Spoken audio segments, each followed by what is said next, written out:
എല്ലാവർക്കും നമസ്കാരം. Welcome back to Niyans. നല്ല സൂപ്പർ ടേസ്റ്റിൽ തയ്യാറാക്കിയ ഒരു ഡെസേർട്ട് ഐറ്റത്തിൻ്റെ റെസിപ്പിയാണ് ഇന്നത്തെ വീഡിയോയിലുള്ളത്. തീർച്ചയായും ഇതൊന്ന് ട്രൈ ചെയ്ത് നോക്കേണ്ടത് തന്നെയാണ്. അത്രയ്ക്ക് ടേസ്റ്റാണ്. അപ്പം വീഡിയോയിലേക്ക് പോകാം.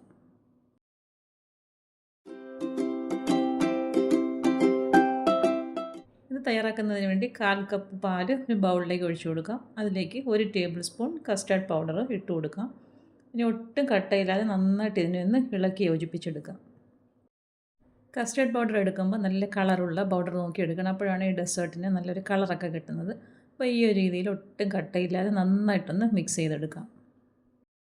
പാലെടുക്കുമ്പോൾ തിളപ്പിച്ചതോ തിളപ്പിക്കാത്തതോ ഏത് പാൽ വേണമെങ്കിലും എടുക്കാം. അപ്പോൾ ഇനി നമുക്ക് ചെയ്യേണ്ടത് 1 കപ്പ് പാല് ഒരു പാത്രത്തിലേക്ക് ഒഴിച്ചു കൊടുത്ത് നന്നായിട്ട് ഇതിനെ ഒന്ന് തിളപ്പിച്ചെടുക്കണം. അതിലേക്ക് മധുരത്തിന് ആവശ്യമായ 1/2 കപ്പ് പഞ്ചസാരയും കൂടി ചേർത്ത് കൊടുക്കാം.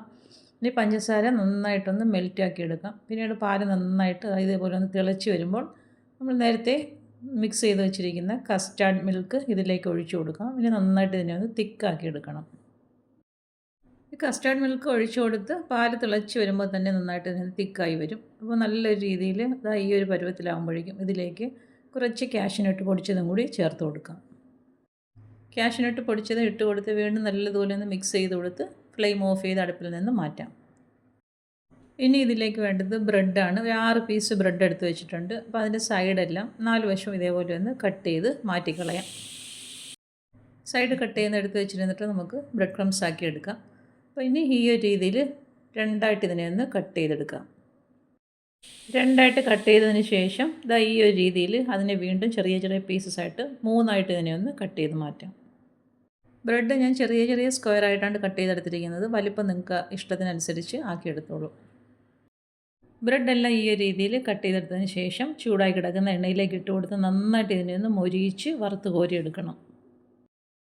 ബ്രെഡ് ആയതുകൊണ്ട് തന്നെ പെട്ടെന്ന് എണ്ണയിൽ കിടന്ന് കളർ മാറി കിട്ടും. ഈ ഒരു രീതിയിൽ നല്ലൊരു ബ്രൗൺ കളറാകുമ്പോഴേക്കും എല്ലാം കൂടി മറിച്ചിട്ട് കൊടുക്കാം.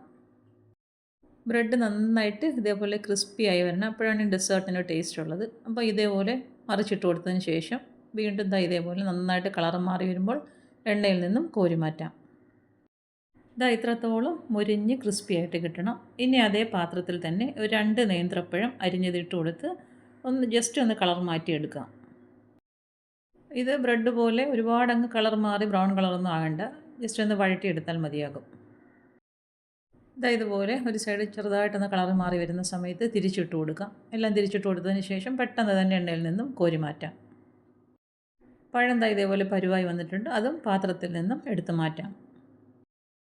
പഴവും ബ്രെഡും അങ്ങനെ പരുവായി വന്നിട്ടുണ്ട്. ഇനി നമുക്കിതൊന്ന് സെറ്റ് ചെയ്തെടുക്കണം. അപ്പോൾ ഇതേപോലെ ബ്രെഡ് ഒരു പാത്രത്തിലേക്ക് വെച്ച് കൊടുത്ത് നന്നായിട്ടൊന്ന് നിരത്തി കൊടുക്കാം. നിരത്തി കൊടുത്തതിന് ശേഷം അതിൻ്റെ പുറത്തേക്ക് നമ്മൾ നേരത്തെ തയ്യാറാക്കി വെച്ചിരിക്കുന്ന കസ്റ്റാർഡ് മിൽക്ക് ഒഴിച്ചു കൊടുക്കാം. ബ്രെഡ് നിരത്തുമ്പോൾ നിങ്ങൾ നന്നായിട്ട് കുഴിയുള്ളൊരു പാത്രത്തിൽ വെച്ച് നിരത്തി കൊടുത്തോളൂ. അല്ലെങ്കിൽ ഇതേപോലെ ഒന്ന് തെന്നി മാറും. അപ്പോൾ ഈ ഒരു രീതിയിൽ ബ്രെഡിൻ്റെ പുറത്തൂടെ എല്ലാം നന്നായിട്ട് ഈ കസ്റ്റാർഡ് മിൽക്ക് ഒഴിച്ചു കൊടുക്കാം. ഒട്ടും ഗ്യാപ്പില്ലാതെ എല്ലായിടത്തും ഈ ഒരു രീതിയിൽ നിന്ന് ഫില്ല് ചെയ്ത് കൊടുക്കാം. ഈ ഒരു കസ്റ്റാർഡ് മിൽക്ക് തയ്യാറാക്കി എടുത്തിരിക്കുന്നത് ഈ 6 പീസ് ബ്രെഡിന് കറക്റ്റായിട്ടുള്ള അളവാണ്.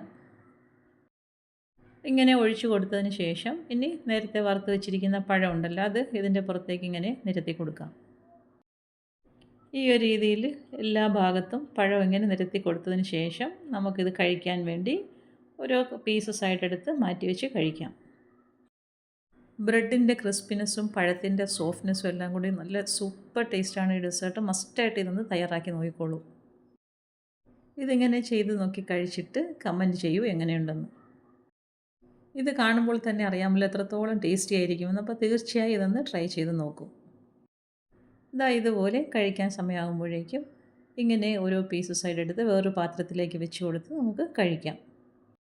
ഇത് നമ്മൾ ചെയ്യുന്ന ഉടനെയും കഴിക്കാൻ നല്ലതാണ്. അതേപോലെ ഫ്രിഡ്ജിൽ വെച്ച് തണുപ്പിച്ചിട്ടെടുത്ത് കഴിക്കാനും നല്ലതാണ്. രണ്ടും ഒരേപോലെ ടേസ്റ്റിയാണ്. അപ്പോൾ ഈ ഒരു രീതിയിലൊന്ന് തയ്യാറാക്കി നോക്കൂ. ഈ ഒരു രീതിയിൽ ഫോർക്ക് ഉപയോഗിച്ച് എടുത്തതിന് ശേഷം ആ കസ്റ്റാർഡ് മിൽക്കിൽ ഒന്നുകൂടെ ഡിപ്പ് ചെയ്ത് കഴിക്കുമ്പോൾ സൂപ്പർ ടേസ്റ്റാണ്. അപ്പോൾ ഇന്നത്തെ വീഡിയോ ഇത്രയേ ഉള്ളൂ. വീഡിയോ ഇഷ്ടമായി ലൈക്ക് ചെയ്ത് സബ്സ്ക്രൈബ് ചെയ്ത് സപ്പോർട്ട് ചെയ്തേക്കൂ. വീണ്ടും അടുത്ത വീഡിയോയിൽ കാണുന്നത് വരെ bye from Niyans. Thanks for watching.